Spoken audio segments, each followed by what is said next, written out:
ഉയർത്തി നൽകുന്ന മൂവാറ്റുപുഴ കോടതി സമുച്ചയത്തിൻ്റെ ഈ അങ്കണത്തിൽ മൂവാറ്റുപുഴയിലെ അഭിഭാഷകരും കോടതി ജീവനക്കാരും അഭിഭാഷക ക്ലർക്കന്മാരും എല്ലാം പരസ്പരം സഹകരിച്ചുകൊണ്ട് ഓണത്തിൻ്റെ മഹത്തായ പരസ്പര സഹോദര തിരുവാതിരയാണ് ഇവിടെ അരങ്ങേറുന്നത്.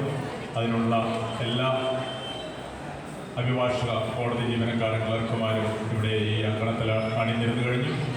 എത്രയും പെട്ടെന്ന് നമ്മുടെ